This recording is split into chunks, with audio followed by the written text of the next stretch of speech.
Hi hello, welcome back my YouTube channel. ഇന്ന് നമ്മൾ അഷ്ടമുടി കായലിൻ്റെ സൗന്ദര്യവും അവിടുത്തെ വിശേഷങ്ങളുമാണ് കാണാൻ പോകുന്നത്. അതിനു മുമ്പ് എൻ്റെ വീഡിയോ കാണുന്ന എല്ലാ കൂട്ടുകാരും എന്നെ ഒന്ന് സബ്സ്ക്രൈബ് ചെയ്യാനും വീഡിയോ ഇഷ്ടമായെങ്കിൽ ലൈക്ക് ചെയ്യാനും ഷെയർ ചെയ്യാനും കമൻറ്റ് ചെയ്യാനും മറക്കരുതേ.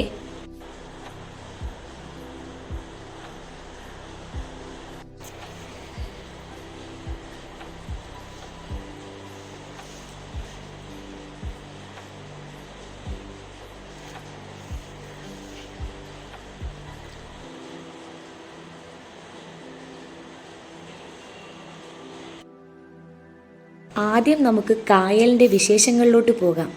കേരളത്തിലെ രണ്ടാമത്തെ വലിയ കായലാണ് അഷ്ടമുടി കായൽ. സമീപത്ത് താമസിക്കുന്ന നിരവധി ആളുകളുടെ ഉപജീവന മാർഗമാണ് മീൻപിടുത്തം. തടാകവും അതിൻ്റെ തീരത്തെ ജീവിതവും നിരവധി കലാകാരന്മാർക്ക് എഴുത്തുകാർക്കും പ്രചോദനം നൽകിയിട്ടുണ്ട്. പ്രാദേശിക മലയാള ഭാഷയിൽ അഷ്ടമുടി എന്നാൽ 8 കുന്നുകൾ അല്ലെങ്കിൽ കൊടിമുടികൾ എന്നാണ് അർത്ഥമാക്കുന്നത്. ഒന്നിലധികം ശാഖകളുള്ള തടാകത്തിന്റെ ഭൂപ്രകൃതിയാണ് ഈ പേര് സൂചിപ്പിക്കുന്നത്. കേരളത്തിലെ കായലുകളിലേക്കുള്ള കവാടം എന്നും അറിയപ്പെടുന്ന ഈ തടാകം ഹൗസ് ബോട്ടിനും കായൽ റിസോർട്ടുകൾക്കും പേരുകേട്ടതാണ്. അന്താരാഷ്ട്ര പ്രാധാന്യമുള്ള തണ്ണീർ തടാകങ്ങളുടെ പട്ടികയിൽ അഷ്ടമുടി തണ്ണീർ തടാകം ഉൾപ്പെടുത്തിയിട്ടുണ്ട്. അഷ്ടമുടി കായലിലാണ് കേരളത്തിലെ ആദ്യ സീപ്ലെയിൻ സർവീസ് ആരംഭിച്ചത്. പ്രസിഡന്റ്സ് ട്രോഫി ജലോത്സവം നടക്കുന്നതും ഈ കായലിലാണ്. ഇവിടുത്തെ പ്രകൃതി ഭംഗി കണ്ണുകളെ കുളിരണിയിപ്പിക്കുന്നതാണ്. ധാരാളം റിസോർട്ടുകളും ടൂറിസ്റ്റ് പ്ലേസുകളും ഉണ്ട് ഇവിടെ.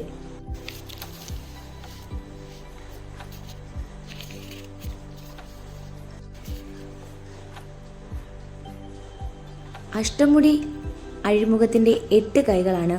ചരിത്രം, പ്രവേശനം, ഭൂപ്രകൃതി, ജിയോളജി, ഹൈഡ്രോളജി, സസ്യജാലകങ്ങൾ, വന്യജീവി, തടാകത്തിലെ ദ്വീപുകൾ, തടാകത്തിന്റെ വിഭവങ്ങളുടെ സാമ്പത്തിക വിലയിരുത്തൽ, പുനരുദ്ധാരണ പദ്ധതികൾ, ഗാലറി, റെഫറൻസുകൾ, ബാഹ്യ ലിങ്കുകൾ.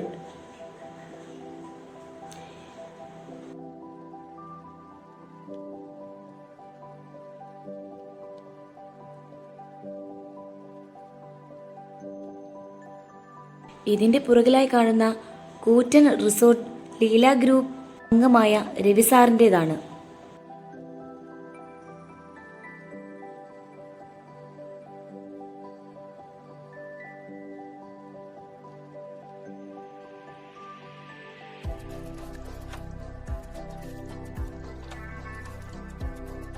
വെള്ളത്തിൽ കൊണ്ട് തന്നെ ഇതിന്റെ പ്രകൃതി ഭംഗി ആസ്വദിക്കാൻ പ്രത്യേക ഒരു രസവുമായിരുന്നു.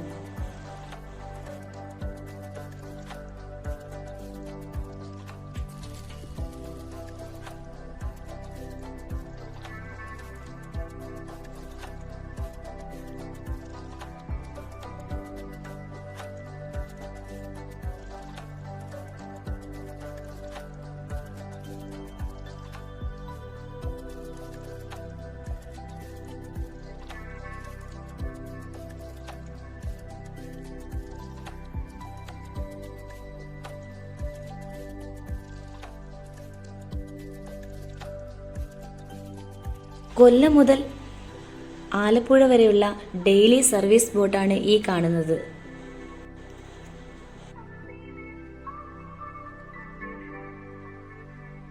അതുപോലെ തന്നെ കൊല്ലംകാരെ മീനിന്റെ കാര്യത്തിൽ മാറ്റി നിർത്താനാവില്ല.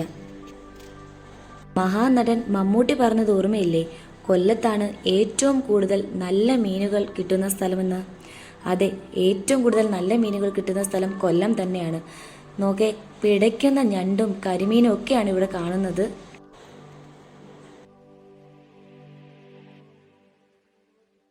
ഇത് കായൽ ഞണ്ടും മീനുകളുമാണ്. വിവിധ വലിപ്പത്തിലുള്ള ഞണ്ടുകളാണ് ഇതിനകത്ത് ഇരിക്കുന്നത്. അതും നല്ല പിടയ്ക്കുന്ന മീനുകൾ. ഇതിനെ കയ്യിലോട്ടെടുത്ത് പിടിക്കാനുള്ള ധൈര്യമൊന്നും എനിക്ക് ഉണ്ടായില്ല, കാരണം കൈ പിടിച്ച് അത് ഇറുക്കും.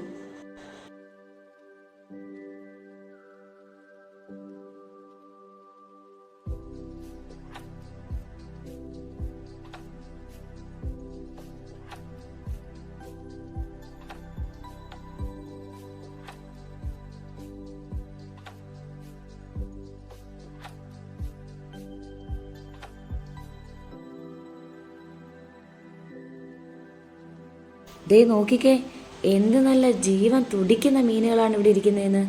ഓരോ മീനും തുടിക്കുന്ന നല്ല ഫ്രഷ് മീനാണ് ഇവിടെ കിട്ടുന്നത്. ഇത് കായലിൽ നിന്ന് നേരിട്ട് പിടിച്ചുകൊണ്ട് വരുന്ന മീനാണേ.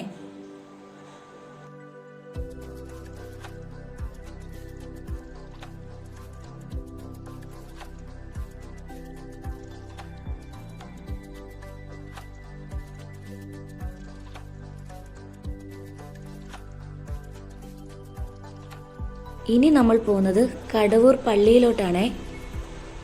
എന്തായാലും നമുക്ക് പള്ളി ഒന്ന് കണ്ടിട്ട് വരാം. നൂറ്റാണ്ടുകളുടെ ചരിത്രം രേഖപ്പെടുത്തുന്ന പള്ളിയാണിത്. കൊല്ലം രൂപതയുടെ ആദ്യ ബിഷപ്പ് ജോർദാനോസ് കത്തലാനി വിശുദ്ധ ജോർജിന്റെ നേതൃത്വത്തിൽ തേവള്ളിയിൽ ഒരു പള്ളി സ്ഥാപിക്കുകയുണ്ടായി എന്ന് വത്തിക്കാനിലെ രേഖകളിൽ സാക്ഷ്യപ്പെടുത്തിയിരിക്കുന്നു.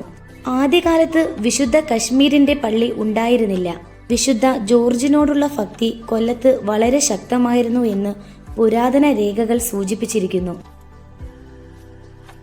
എല്ലാ മതവിശ്വാസികളും ഒഴുകിയെത്തുന്ന പള്ളി കൂടാണിത്.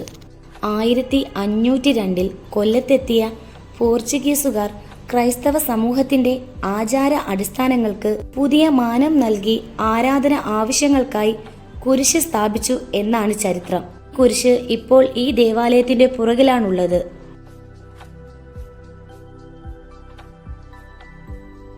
വെള്ളിയാഴ്ചയിൽ വലിയ തോതിൽ ആളുകൾ ഇവിടെ വരാറുണ്ട്. ഉപ്പ് നേർച്ചയായും മെഴുകുതിരി നേർച്ചയായുമാണ് ആളുകൾ ഇവിടെ എത്തുന്നത്.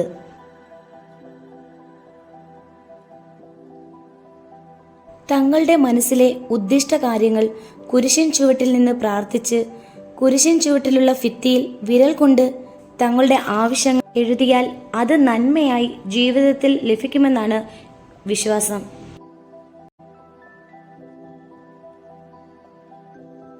ഇവിടെ പ്രാർത്ഥിച്ചവർക്ക് പ്രത്യേക രോഗശാന്തി ലഭിച്ചതായും പറയപ്പെടുന്നു. സബ്സ്ക്രൈബ് ചെയ്യാനും കമൻറ്റ് ചെയ്യാനും മറക്കല്ലേ കൂട്ടുകാരെ. ഇനി അടുത്തൊരു വീഡിയോയിൽ നമുക്ക് കാണാം. അതുവരെ ടാറ്റാ, ബൈ ബൈ.